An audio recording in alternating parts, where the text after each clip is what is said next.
અમદાવાદના સાણંદના કલાણા ગામે બે જૂથ વચ્ચે બની પથ્થરમારાની ઘટના। સાણંદના કલાણા ગામે લઘુમતી સમાજ અને ઠાકોર સમાજ વચ્ચે એકબીજાને સામસામે જોવા બાબતે થયેલ બોલાચાલીએ હિંસક સ્વરૂપ ધારણ કર્યું હતું। સોમવારે રાત્રિના સમયે પથ્થરમારાની ઘટના બાદ જીઆઈડીસી પોલીસે મામલાને શાંત પાડ્યો હતો, પરંતુ મંગળવારે સવારે બંને જૂથ ફરી એકવાર સામસામે આવી જતા પથ્થરમારો શરૂ થયો હતો।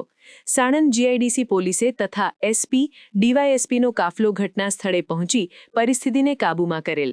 ત્યારબાદ ડેમોન્સ્ટ્રેશનમાં 42 લોકોને ડિટેન કરેલ છે। પોલીસે બંને પક્ષ સામે ગુનો નોંધી 30 જેટલા શંકાસ્પદ લોકોની શોધખોળ શરૂ કરી છે। बाढ़ पहली पहुंची પછી મારી પોલીસ પહોંચી હતી। ત્યારથી અત્યાર સુધી અમે આખા ગામમાં અમારી કોમ્બિંગ ચાલુ છે અને કોઈ પણ સંજોગોમાં જે પણ પથ્થરમારામાં સામેલ હોય એને એકને પણ છોડવામાં આવશે નહીં। અમે અત્યારે ડ્રોનથી એક માણસને ગોતીને કોઈ ખેતરમાં છુપાયેલ હોય એને પણ ગોતવાનું કામગીરી અત્યારે ચાલુ છે।